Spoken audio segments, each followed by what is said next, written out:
ये बात मैं कहना चाहूँगा कि सिनेमा में यदि कुछ लोगों ने या कुछ अभिनेताओं ने कुछ कह दिया जो लोगों को पसंद नहीं आया है, तो उसके लिए पूरी एक इंडस्ट्री क्यों सफ़र करे। एक तो मुझे बॉलीवुड से बड़ा परहेज़ है कि हिंदी फिल्म इंडस्ट्रीज़ को कहा जाए तो बहुत अच्छा है, क्योंकि बहुत ही हॉलीवुड की बहुत ही गंदी नकल वो बॉलीवुड लगता है। ऑडियंस की मर्जी सर आंखों पर।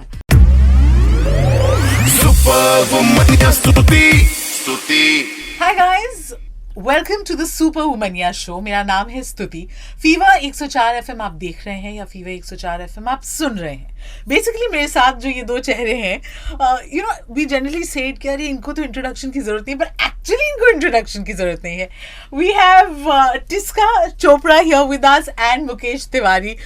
अलग अलग रोल्स में अभी तक हमने इन्हें देखा है, but love that you've come to my studio and we're going to have this conversation. Thank you. So excited. Mukesh ji, आप बता रहे थे कि जो रिश्ता होता है दर्शक का with the artist, a lot of people will say अभी इंडस्ट्री एक बहुत टफ फेज से गुजर रही है with all this talk of boycott and then कहाँ से पुराने स्टेटमेंट्स लाए जाते हैं, फिर कुछ हो रहा है। I can't believe there's actually a group that's happy अगर कोई फिल्म ना चले।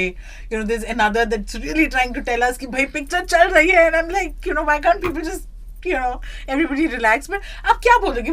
What's this phase like? I've never seen something like this. मुझे लगता है कि इसको हमें थोड़े धैर्य से देखना चाहिए, थोड़ा पेशेंस रखना चाहिए, और इस पर बहुत जल्दी जजमेंटल होने की आवश्यकता नहीं है, क्योंकि बहुत दौर ऐसे आए हैं। लेकिन ये बात मैं कहना चाहूँगा कि सिनेमा में यदि कुछ लोगों ने या कुछ अभिनेताओं ने कुछ कह दिया जो लोगों को पसंद नहीं आया है, तो उसके लिए पूरी एक इंडस्ट्री क्यों सफ़र करे। उसमें हमारा लाइटमैन भी है, उसमें मेकअप मैन भी है। इंडस्ट्री सिर्फ एक हीरो या हीरोइन नहीं होती है। इंडस्ट्री मीन्स इंडस्ट्री, सभी उसके पार्ट होते हैं। और क्षमा मांगने में भी कोई परहेज नहीं होना चाहिए यदि मुझसे कोई अपशब्द निकलते हैं या कोई ऐसी कॉन्टेक्स्ट में बात निकल जाती है जिससे कि समाज का एक अंग आहत महसूस करता है, तो उसके लिए हमें तुरंत क्षमा मांगनी चाहिए, क्योंकि वो भी हमारी रिस्पॉन्सिबिलिटी है।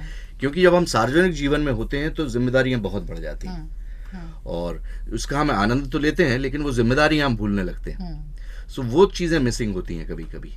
और हिंदुस्तान का सिनेमा जो है, एक तो मुझे बॉलीवुड से बड़ा परहेज है कि हिंदी फिल्म इंडस्ट्रीज को कहा जाए तो बहुत अच्छा है, क्योंकि बहुत ही हॉलीवुड की बहुत ही गंदी नकल वो बॉलीवुड लगता है। तो इसी से कट ऑफ होना शुरू हो जाता है दर्शक। यदि उसका नाम हिंदी भारतीय सिनेमा हो तो ऑटोमेटिकली दर्शक बोलेगा नहीं हमारा सिनेमा है। थोड़ी सी सुधारों की जरूरत है हमें फिर से हिंदुस्तानी सिनेमा की तरफ तो बढ़ना पड़ेगा। सो मुझे लगता है कि थोड़े सुधार होने चाहिए, लेकिन दर्शकों से मैं हमेशा ये कहना चाहूँगा कि यही बॉलीवुड है जिसने आपको दिया था वो गाना कि दूर रहो ये दुनिया वालों, ये हिंदुस्तान हमारा है।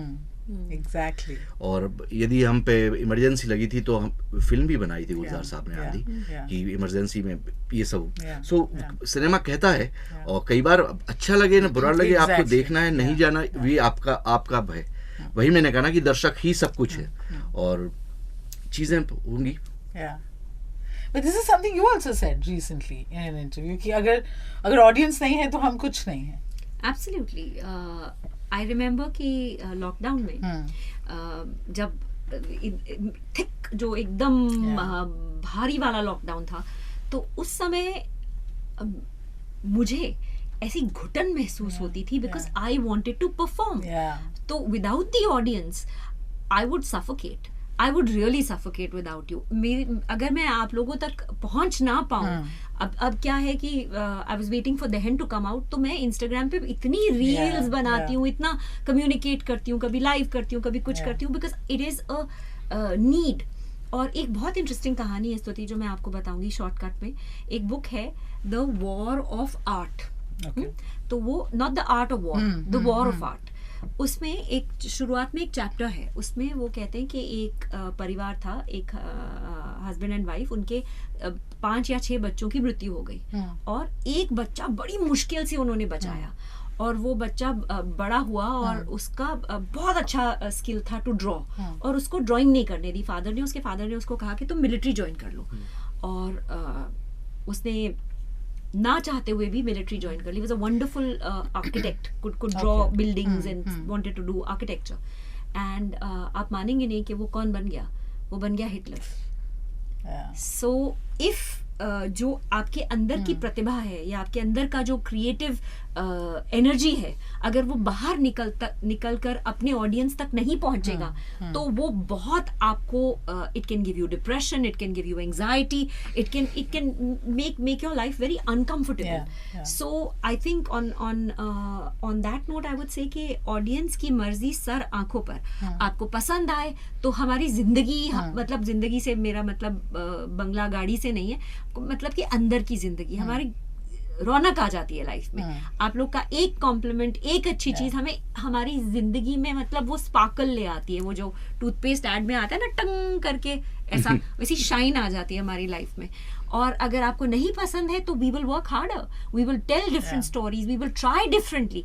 क्योंकि आपको किसी भी तरह से मूव करना, हंसाना, रुलाना, टच करना, रिझाना, कुछ भी करना, वो सब आई थिंक उसी पर्पस से हम लोग बॉर्न हुए हैं, आर्टिस्ट बने हैं.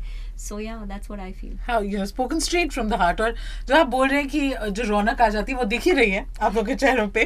But you know, I understand that you're promoting the show and there's so much of excitement around it. So I'm going to let you go. But जाने से पहले एक लास्ट सवाल टिस्का आपसे. ये जैसे मैंने आपको बोला, शो अक्रॉस ऑल स्टेशंस इस नेटवर्क के जाता है, डिजिटल के जरिए हर कोई देखता है. 3 चीजें जो Tisca Chopra has learned and would like to tell her younger self, if you can share with us, because I'm sure that's going to help a lot of young girls जो अभी आपको सुन रही हैं या देख रही हैं. सबसे पहले love yourself. There's no other you. एक ही है, like a snowflake. ना आप पहले कभी हुए हैं, ना आपके बाद आप होंगे. There's only one of you ever in the history of the universe. So that is the first thing. Exactly as you are. If you were meant to be perfect, you would be God. You're a human being with your mistakes, with your flaws. Please accept and love yourself. That's the first thing. Second, your size does not matter in the least. I have dieted and gone through this and gone through that. Fit and strong is the biggest thing I want to say. Be fit, be strong, be energetic. Your size is irrelevant. And the last thing, किसी और को dictate मत करने दीजिए कि आपको क्या करना है. Sure, there will be things like कि आप पढ़ो, डॉक्टर बनो, इंजीनियर बनो, ये करो, वो नौकरी करो, ऐसा करो, वैसा करो. But find your passion. Because if you find your passion, money will come. Follow your craft. Money will come, fame will come, success will come. It might not come immediately. जैसे security से शायद नहीं आएगा, पर आएगा जरूर. So please, those are the 3 things I'd like to have told my younger self. How nice. Thank you so much. Thank you. बहुत मजा आया आपसे बात करने के लिए. And honestly, as performers, जो कमाई आप लोगों ने करी है, जो यहाँ पे सबके चेहरे पे दिख रही है, the fact that we are so excited that you're coming to our radio station and you'll be speaking to us. Really looking forward to then. और आगे बहुत मुलाकातें होंगी. बिल्कुल. Thank you so much. Thank you, Stuti. Thank you.